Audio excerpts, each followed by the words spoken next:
Round બહુ મોટો આવી રહ્યો છે, સાર્વત્રિક વરસાદ હશે અને વરસાદ પણ નબળો નહીં હોય, ભારેથી અતિ ભારે વરસાદનો રાઉન્ડ હશે, સારો રાઉન્ડ અને જે સાર્વત્રિક વરસાદનો રાઉન્ડ જેને આપણે કહી શકાય, આવો રાઉન્ડ છે લગભગ 25 થી 31 જુલાઈ વચ્ચે આવે તેવી પૂરી સંભાવનાઓ છે। જે એવરેજ 8 થી 10 ઇંચ સુધીના વરસાદની પણ એ સેશન દરમિયાન સંભાવનાઓ રહેલી છે। લગભગ ગુજરાતના તમામ વિસ્તારો છે એમાં સારા વરસાદની સંભાવનાઓ છે। અનેક જગ્યાએ ડેમોમાં નવા પાણી આવી શકે છે, કુવા બોરમાં પાણી ભરાઈ જાય એટલે આ પ્રકારે પાણીની પણ વ્યવસ્થા થાય એ પ્રકારે વરસાદની સંભાવનાઓ અત્યારે અમને લાગી રહી છે। સાથે ભાવનગર, બોટાદ, મોરબી અને સાથે કચ્છ જિલ્લો, આટલા વિસ્તાર એવા છે કે જેમાં ભારેથી અતિ ભારે વરસાદ પણ વરસી શકે છે। અને આ જોવા જઈએ તો 4-5 દિવસનું આ સેશન ચાલવાનું છે આ વરસાદનું, જે 25 થી 31 તારીખનું સેશન છે, એટલે 5-6 દિવસની અંદર તો ગુજરાતની અંદર વરસાદની ઘટ પૂર્ણ કરી દેશે। ગુજરાતને ફાયદો આપશે આઈઓડી એટલે કે ઇન્ડિયન ઓશન ડાયપોલ છે એનો ફાયદો મળશે અને આયોડીનને કારણે ગુજરાતમાં ચોમાસું છે 90 થી 93% સુધી થવાનું છે।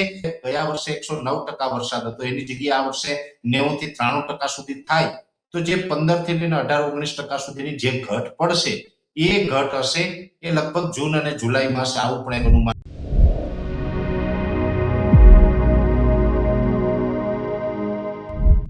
નમસ્કાર, આપની સાથે હું છું ભાગ્યશ્રી પટેલ। અષાઢ મહિનાની શરૂઆત થઈ ગઈ છે, તેમ છતાં જોઈએ તેવો વરસાદ નથી થઈ રહ્યો। હજુ પણ તડકો જોવા મળી રહ્યો છે અને બફારો પણ એટલો જ જોવા મળી રહ્યો છે। વરસાદના પહેલા રાઉન્ડમાં દક્ષિણ ગુજરાતમાં મેઘાએ જોરદાર જમાવટ કરી, ત્યારે હવે ગુજરાતભરમાં તમામ જિલ્લાઓમાં ધમાકેદાર વરસાદ આખરે ક્યારે આવશે તેની લોકો કાગડોળે રાહ જોઈ રહ્યા છે। તેને લઈને જ આપણે વિસ્તારથી ચર્ચા કરવી છે। ચર્ચા કરવા માટે આપણી સાથે ખાસ હવામાન નિષ્ણાંત પરેશ ગોસ્વામી અત્યારે આપણી સાથે જોડાઈ ગયા છે લાઈવ। પરેશભાઈ, ખૂબ ખૂબ સ્વાગત છે ગુજરાત પ્લસમાં। હવામાનની આગાહી મુજબ વરસાદી સિસ્ટમ તો ફરીથી સક્રિય થઈ ગઈ છે, એટલે વરસાદ તો આવશે, પણ વરસાદ આખરે ફરી જે બીજો રાઉન્ડ છે તે ક્યારે શરૂ થશે તે લોકો રાહ જોઈ રહ્યા છે। કયા કયા જિલ્લાઓમાં હવે મેઘરાજા જમાવટ કરવાના છે પરેશભાઈ? પહેલી વાત તો એ છે કે આમ તો રાજ્યની અંદર જુલાઈના પ્રથમ અઠવાડિયામાં સાર્વત્રિક સારો વરસાદ નોંધાયો હતો, અમુક જગ્યાએ ભારેથી અતિ ભારે વરસાદ પણ જોવા મળ્યો હતો, પણ છતાં પણ રાજ્યના 75 થી 80% વિસ્તાર એવા હતા કે જેની અંદર વરસાદનો લાભ મળ્યો અને 20 થી 25% વિસ્તાર છે વરસાદથી વંચિત રહ્યા હતા। એમાં ખાસ કરીને પશ્ચિમ સૌરાષ્ટ્રના દ્વારકા, જામનગર, પોરબંદર, કચ્છ જિલ્લો, ઉત્તર ગુજરાતના સીમિત વિસ્તારો, મોરબી, સુરેન્દ્રનગરના અમુક વિસ્તારો, આ વિસ્તારો છે એ વરસાદથી બાકાત રહ્યા હતા। પણ હવે જોવા જઈએ તો ફરીથી પાછું પોઝિટિવ હવામાન બની રહ્યું છે। અત્યારે અરબ સાગર અને બંગાળની ખાડી બંને સક્રિય થઈ ચૂક્યા છે, જેની અંદર અત્યારે આમ જોવા જઈએ તો બંગાળની ખાડીની અંદર એક વરસાદી સિસ્ટમ છે જે વેલમાર્ક લો પ્રેશર સિસ્ટમના સ્વરૂપમાં છે। જે સિસ્ટમ છે એ ઉત્તર ભારતને લાભ આપવાની છે, ગુજરાત તરફ નથી આવતી, પણ એની પાછળ પણ બેક ટુ બેક હવે સિસ્ટમ ત્યાં બની રહી છે, એટલે બીજી સિસ્ટમ હશે એ લાભ આપશે। પણ અત્યારે જોવા જઈએ તો આજે 17 તારીખ થઈ ચૂકી છે અને આમ તો ઘણા સમયથી અમે એક અનુમાન આપતા હતા, મને યાદ છે ત્યાં સુધી ગુજરાત પ્લસના માધ્યમથી પણ મેં એક વાત કરી હતી કે 15 થી 20 જુલાઈ વચ્ચે રાજ્યની અંદર છૂટાછવાયા વરસાદનો રાઉન્ડ આવી શકે છે, જેની અંદર અત્યારે જોવા જઈએ તો અરબ સાગર સક્રિય થયો, જેને કારણે મોન્સૂન ઓફશોર ટ્રફ હોય એ મોન્સૂન ઓફશોર ટ્રફ છે એ પોઝિટિવ ફેઝમાં છે અને સાથે કચ્છ, પાકિસ્તાનના અમુક ભાગો અને ઉત્તર ગુજરાતના જે પાકિસ્તાન બોર્ડર આવેલા વિસ્તારો છે એ તમામ વિસ્તારો ઉપર એક યુએસી એટલે કે અપર એર સાયક્લોનિક બન્યું છે અને એને કારણે છેલ્લા 2 દિવસથી રાજ્યમાં છૂટાછવાયા વરસાદની શરૂઆત પણ થઈ છે। પણ આ જે વરસાદની શરૂઆત થઈ છે એ એકદમ છૂટાછવાયા છે, એમાં કોઈ સાર્વત્રિક વરસાદ નથી થવાના। આની અંદર જ્યાં થંડરસ્ટોર્મ એક્ટિવિટી થશે ત્યાં 1 થી 3 ઇંચ, બાકી તો તમામ વિસ્તારની અંદર છૂટાછવાયા હળવાથી મધ્યમ ઝાપટાઓ નોંધાશે। આ પ્રકારે 20 તારીખ સુધી ચાલવાનું છે। 21 થી 25 તારીખનું સેશન હશે, એમાં પણ લગભગ ઝાપટા પડશે, પણ એમાં ઝાપટાઓની તીવ્રતા અને વિસ્તારમાં ઘટાડો થશે। પછી સારો રાઉન્ડ અને જે સાર્વત્રિક વરસાદનો રાઉન્ડ જેને આપણે કહી શકાય, આવો રાઉન્ડ છે લગભગ 25 થી 31 જુલાઈ વચ્ચે આવે તેવી પૂરી સંભાવનાઓ છે। જેનું કારણ છે કે અત્યારે આ યુએસી અને મોન્સૂન ઓફશોર ટ્રફને કારણે ઝાપટા પડી જશે, પણ બંગાળની ખાડીની અંદર એક જે સિસ્ટમ બનશે એ સિસ્ટમ લગભગ 25 અથવા તો 26 તારીખથી ગુજરાત ઉપર આવી જશે, કેમ કે એનો જે અત્યારે અમે અલગ અલગ મોડેલોના આધારે અને જે સેટેલાઇટથી જે અમે પ્રિડિક્શન કર્યું છે એ મુજબ એનો ટ્રેક છે એ પશ્ચિમ તરફનો છે, એટલે છત્તીસગઢ, ઝારખંડ અને ઓડિશાના ભાગો ઉપર થઈને મધ્યપ્રદેશ ઉપર આવશે, મધ્યપ્રદેશ ઉપર થઈને પછી ગુજરાત ઉપર થઈ અને એ સિસ્ટમ છે પશ્ચિમ દિશામાં આગળ વધે તેવી સંભાવનાઓ છે। જેથી કરીને 25 થી 31 તારીખનું જે સેશન હશે એ સેશન દરમિયાન સાર્વત્રિક ઓલ ઓવર ગુજરાતમાં વરસાદ આવશે. ભારેથી અતિ ભારે પણ અમુક વિસ્તારમાં વરસાદ વરસી શકે છે. એવરેજ 8 થી 10 ઇંચ સુધીના વરસાદની પણ એ સેશન દરમિયાન સંભાવનાઓ રહેલી છે. ખાસ કરીને જે વિસ્તારો છે અત્યાર સુધીમાં વરસાદથી વંચિત રહ્યા છે, પશ્ચિમ સૌરાષ્ટ્ર હોય, કચ્છ હોય, ઉત્તર ગુજરાતના કોઈ ભાગો હોય, આ તમામ વિસ્તારોની અંદર પણ 25 થી 31 તારીખમાં ખૂબ સારો વરસાદ પડે તેવી સંભાવનાઓ છે. એને બાદ કરતા દક્ષિણ ગુજરાત હોય, દક્ષિણ સૌરાષ્ટ્રના ભાગ હોય, મધ્ય ગુજરાત હોય, ઉત્તર ગુજરાત હોય, મધ્યપ્રદેશ બોર્ડરે આવેલા વિસ્તારો છે, તમામ જિલ્લાઓમાં. એટલે આમ એટલું કહી શકાય કે જે જુલાઈના પ્રથમ અઠવાડિયામાં જે રાઉન્ડ હતો એ રાઉન્ડ દરમિયાન 75 થી 80% વિસ્તારને લાભ મળ્યો હતો. પણ 25 થી 31 જુલાઈનો જે રાઉન્ડ આવી રહ્યો છે એમાં 95% થી લઈને 98% વિસ્તારને લાભ મળે તેવી શક્યતાઓ છે. એટલે રાઉન્ડ બહુ મોટો આવી રહ્યો છે. સાર્વત્રિક વરસાદ હશે અને વરસાદ પણ નબળો નહીં હોય. ભારેથી અતિ ભારે વરસાદનો રાઉન્ડ હશે. એમાં અમુક વિસ્તારની અંદર તો ખૂબ ભારે વરસાદ પડી જાય તેવી સંભાવનાઓ છે. એટલે જુલાઈ મહિનો પૂર્ણ થતાની સાથે જ લગભગ ગુજરાતના તમામ વિસ્તારો છે એમાં સારા વરસાદની સંભાવનાઓ છે. અનેક જગ્યાએ ડેમોમાં નવા પાણી આવી શકે છે, કુવા બોરમાં પાણી ભરાઈ જાય. એટલે આ પ્રકારે પાણીની પણ વ્યવસ્થા થાય એ પ્રકારે વરસાદની સંભાવનાઓ અત્યારે અમને લાગી રહી છે. ભારે વરસાદ થાય તેવી પૂરેપૂરી શક્યતા આપ કહી રહ્યા છો, ત્યારે હવે એ પણ આપની પાસેથી સમજીશું કે કયા વિસ્તારો છે, કયા એવા જિલ્લાઓ છે કે જ્યાં ભારે વરસાદ થઈ શકે છે. પહેલી વાત તો એ છે કે મધ્યપ્રદેશ બોર્ડરથી સિસ્ટમ એન્ટ્રી કરશે એટલે ત્યાંથી જ થોડુંક ભારે વરસાદનું પ્રમાણ રહેશે. જેમાં જે આપણે પંચમહાલ વિસ્તાર, છોટાઉદેપુરના વિસ્તાર, વડોદરા, આણંદ, નડિયાદ જેવા વિસ્તારો છે એમાં પણ ભારે વરસાદની સંભાવનાઓ છે.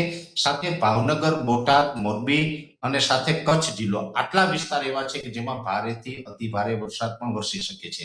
હવે આ જે સિસ્ટમ પસાર થાય, ઘણી વખત એવું બની શકે કે સિસ્ટમના આઉટર ક્લાઉડ જો કોઈ જગ્યાએ સ્ટ્રોંગ થઈ જશે તો આ જે નામ આપ્યા છે જિલ્લા સિવાયના પણ અમુક વિસ્તાર એવા હશે કે જ્યાં અતિ ભારે વરસાદની સંભાવનાઓ ઊભી થઈ શકે છે. એટલે ઓલો ગુજરાતમાં આમ તો જોવા જઈએ ને ભાગ્યશ્રીબેન, તો લગભગ આ મેં આપને જણાવ્યું કે 95 થી 98% વિસ્તારમાં વરસાદ તો થવાનો જ છે.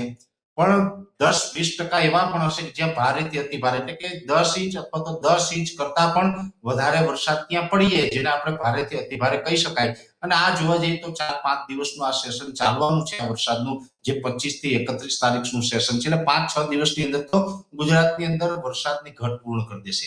આમ જોવા જઈએ તો ઘણા સમયથી મે મહિનો હોય, જૂન મહિનો હોય, એ સમયગાળા દરમિયાનથી જે આપણે અલ્નીનોની વાત ચાલતી હતી ત્યારથી અમે મીડિયાના મારફતે એક વાતનો ઉલ્લેખ કરતા આવ્યા છે કે અલ્નીનો ચોક્કસથી સક્રિય થવાનો છે. ને અલ્નીનો સક્રિય થાય એટલે સ્વાભાવિક રીતે વરસાદ ખેંચાતા હોય, વરસાદનું પ્રમાણ ઓછું રહેતું હોય. પણ અમે એક વાત એ કરી હતી કે અલ્નીનો પ્રભાવિત થશે એ પ્રમાણે અત્યારે અલ્નીનો સક્રિય પણ થઈ ચુક્યો છે.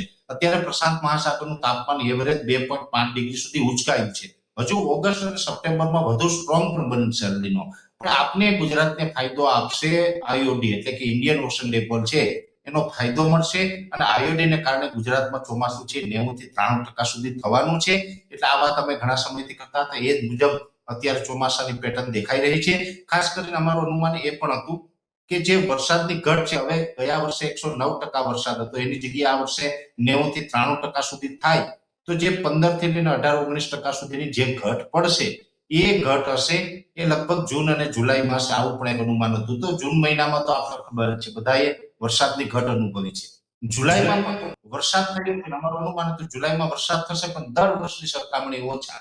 તો એ મુજબ જોવા જઈએ તો હવે દર વર્ષની સરખામણી ઓછા કહી શકાય, કેમ કે જુલાઈના પ્રથમ અઠવાડિયામાં સારો વરસાદ આવ્યો, હવે છેલ્લા અઠવાડિયામાં સારો આવવાનો છે. વચ્ચેના ગાળામાં તો આપણે ઝાપટાથી સંતોષ માનવો પડ્યો. એટલે જૂન અને જુલાઈ છે ઓછા વરસાદ વાળો પહેલેથી દેખાતો હતો.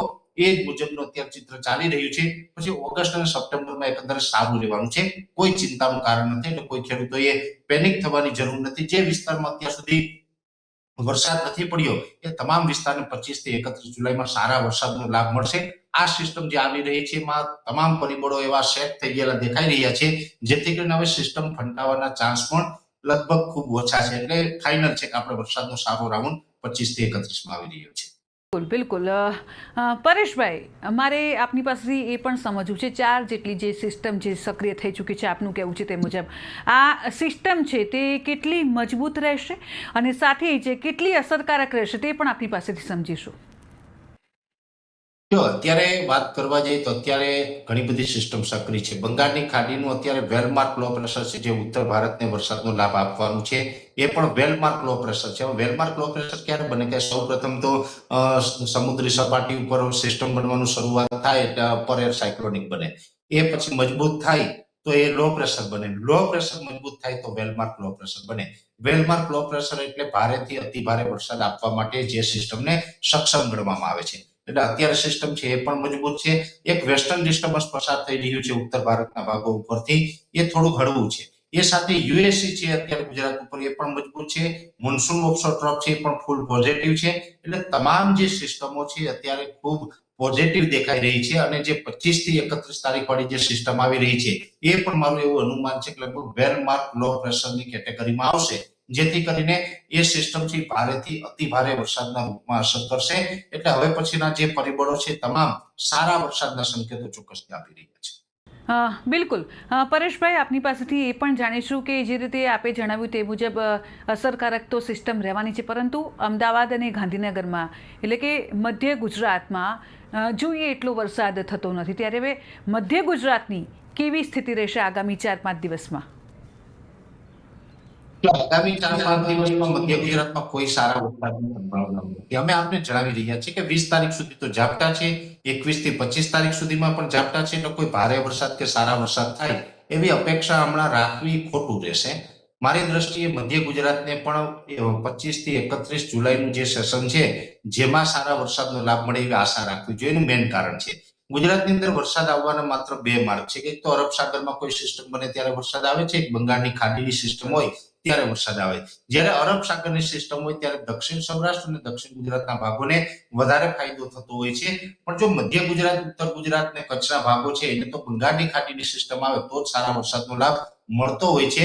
એટલે અત્યાર સુધી બંગાળની ખાડીની કોઈ સિસ્ટમ ગુજરાતને અસર નથી કરી, એટલે આપણે મધ્ય ગુજરાત ને ઉત્તર ગુજરાતની અંદર ખાસ પરિણામ જોવા નથી મળ્યું. પણ હવે 25 થી 31 ની સિસ્ટમ છે બંગાળની ખાડીમાંથી આવવાની છે. એટલે 25 થી 31 ની અંદર મધ્ય ગુજરાતમાં પછી અમદાવાદ હોય, ગાંધીનગર હોય, વિરમગામ હોય, સાણંદ, આણંદ, નડિયાદ, ખેડા, વડોદરા, કપડવંજ, આ બધા જ વિસ્તાર આવી જાય છે. એમાં આ બધા જ વિસ્તારની અંદર સારો વરસાદ અને ભારે વરસાદનો રાઉન્ડ પણ 25 થી 31 માં આવશે.